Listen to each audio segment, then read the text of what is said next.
Welcome back. In recent days, Mike Bloomberg has made quite a splash in the Democrat primaries, so I thought I would give you my top 5 reasons why Mike Bloomberg's candidacy will ultimately fail. Let's get right into it.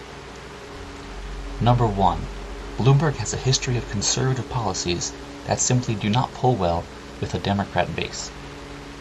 First, he supported the war in Iraq and the rationale for going in the first place, saying, "It's not only to protect Americans, it's America's responsibility to protect people around the world who want to be free."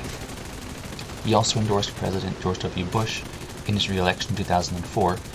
Next, he is strongly in favor of free trade and is generally pro-business, and he consistently describes himself as a fiscal conservative. He is known for his extreme wealth, something which the majority of high-polling Democrat candidates, like Pocahontas and Bernie Sanders, consistently rail against. He opposes tax hikes, which makes a lot of Democrat plans completely untenable, and Bloomberg also supports strict drug laws, which alienates a lot of Democrats and millennials in general. In a 2002 interview, he stated that he does not believe that marijuana should be decriminalized at all. Now, while that might garner some conservative approval, it's not going to get anywhere with the electorate he's targeting. Number 2, he's extremely rich. He is currently the 9th richest person in the United States with a net worth of $58 billion. He's the founder, CEO, and majority owner of his company Bloomberg, a finance and media company centered around Wall Street.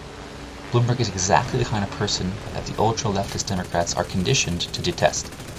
While many would argue that Bloomberg's expertise would make him an extremely qualified individual to be a great economy-oriented president, the fact of the matter is that very few registered Democrats will vote for a man with that kind of background.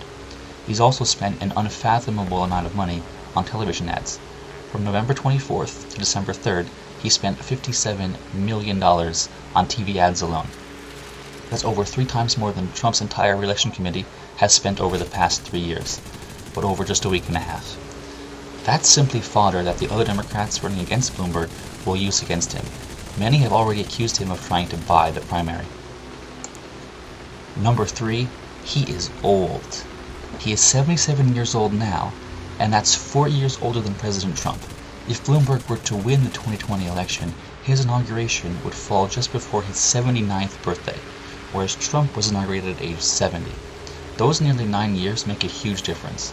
The average life expectancy in the US is 78.69 years, meaning that President Bloomberg will be the first person to become president past the median life expectancy. At that age, senility, dementia, Alzheimer's, and simple forgetfulness can begin to set in. Not only that, but at such an advanced age, there's always some uncertainty about physical health.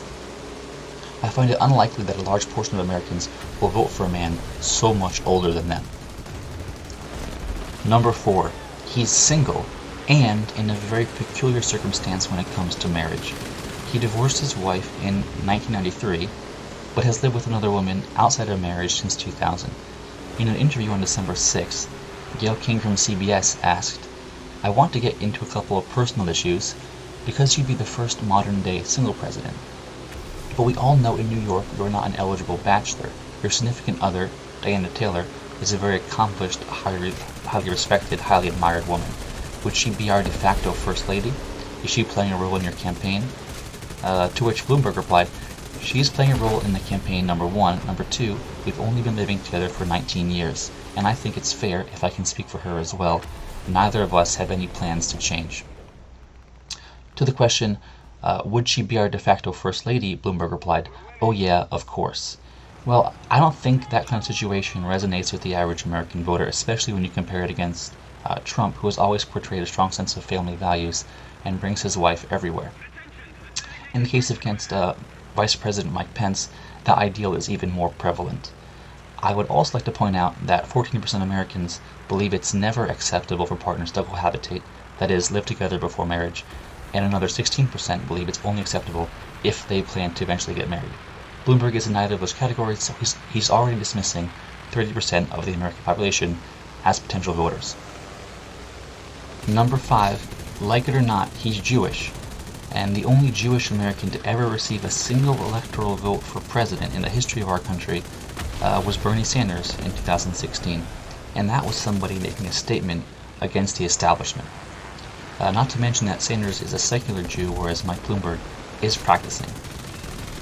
Not only will Bloomberg get a bad rap for being a rich Jew involved in finance and be torn to pieces for it, but according to a Gallup poll published on May 9th of this year, around 10% of Americans say they would never vote for a Jewish candidate for president. Another issue is that Donald Trump has already made a name for himself as being a pro-Israel candidate in many different ways, especially by moving the U.S. Embassy to Jerusalem in recent years. In doing so, Trump has already absorbed much of the pro-Israel crowd in the country. In other words, anyone who would make a religion-based vote in the election is safely in Trump's pocket. So anyway, there are my top 5 reasons why Mike Bloomberg probably won't be our next president. But hey, I could be wrong, I usually am. Let me know how I'm wrong in the comments below. Don't forget to like or subscribe, but definitely not both. And if you want to join our Java Minecraft server, join Discord. And thanks for watching and stay stoked.